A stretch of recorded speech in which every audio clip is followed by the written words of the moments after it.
दोस्तों, जैसा कि हमने देखा कि उस बाबा जी के नहीं, उस इच्छाधारी नाग ने खुद को ही अपने आप को उस बंगले में कैद कर लिया था।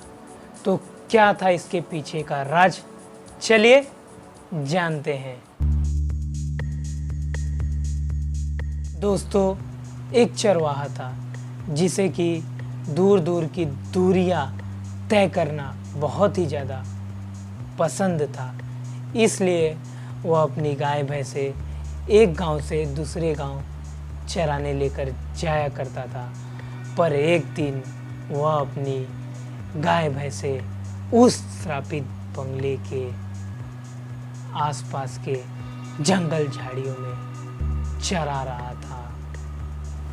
रात ढलने वाली ही थी और जैसे ही थोड़ी रात हुई उतने में वह इच्छाधारी नाग और नागिन उस बंगले पर आ चुके थे। तब उस चरवाहे ने देखा कि उसे बहुत तेजी से एक चमकदार, जो कि उस बंगले के पास से रोशनी आती हुई दिखाई दे रही थी। तब वह तुरंत दौड़े दौड़े उस बंगले के पास गया। उस दिन उस इच्छाधारी नागिन का बर्थडे था और उस नाग ने अपनी नागमणि अपने मुंह से निकालकर उगलकर उस बंगले के बाहर रखी थी। अब उस चरवाहे के अंदर लालच आ गई थी और उसने नागमणि चुरा ली। जैसा कि दोस्तों, वे नाग और नागिन अपने आप में ही बहुत ज़्यादा बिजी थे और उस नाग को अपनी ही नागमणि का ख्याल तक नहीं रहा। और जब वे उस बंगले से बाहर निकले तब उस इच्छाधारी नाग ने अपनी नागमणि देखी। वह नागमणि वहां पर नहीं थी। तुरंत ही दोनों नाग और नागिन उस नागमणि को यहाँ वहाँ चारों तरफ ढूंढने लगे, पर वह नागमणि नहीं मिली। नागमणि ना मिलने की वजह से वह इच्छाधारी नाग गुस्से में आ गया और गुस्से में आकर उसने उस बंगले को श्रापित कर दिया और अपने साथ इच्छाधारी नागिन को लेकर उसी बंगले में कैद हो गया। अब वे दोनों इच्छाधारी नाग और नागिन दो जिस्म और एक जान बन चुके थे।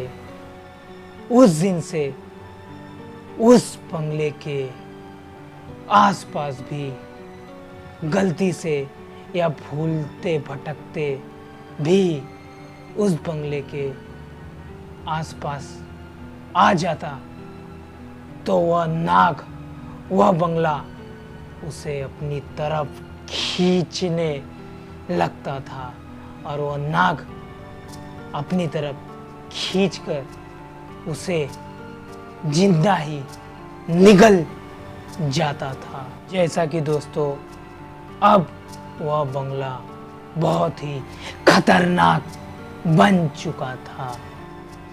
उस बंगले में से हर रात उस इच्छाधारी नाग के फुफकारने की आवाज जोरों से आती थी। अब एक दिन दो कपल्स अपनी कार से उस बंगले के आगे से जा रहे थे, जिसमें कि लड़के का नाम सूरज था और लड़की का नाम भावना था। जैसे ही उनकी कार उस बंगले के सामने पहुंची उतने में जोरों से तूफान चलने लगा और सूरज की कार तेजी से उस बंगले की ओर खींची जाने लगी। सूरज ने बहुत ही ब्रेक मारने की कोशिश की पर ब्रेक भी फेल हो चुकी थी। गाड़ी एकदम स्पीड में उस बंगले के पास चली जा रही थी। अचानक से गाड़ी उस बंगले के सामने बीचों बीच जहां पर वह नाग अपनी नागमणि रखा करता था वहीं पर रुकी। दोस्तों, कार के रुकते ही भावना ने देखा कि सूरज अपना सर झुकाए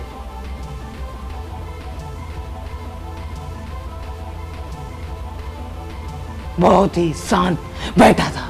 सूरज को इस तरह से बहुत ही शांत देखकर भावना ने सूरज को आवाज दी, सूरज, सूरज, क्या हुआ सूरज, सूरज। पर सूरज का कुछ भी जवाब नहीं था। तब भावना ने उसे छुआ, उसके कंधे पे हाथ रखकर उसे बुलाया, सूरज, सूरज। फिर से भावना ने कहा, सूरज।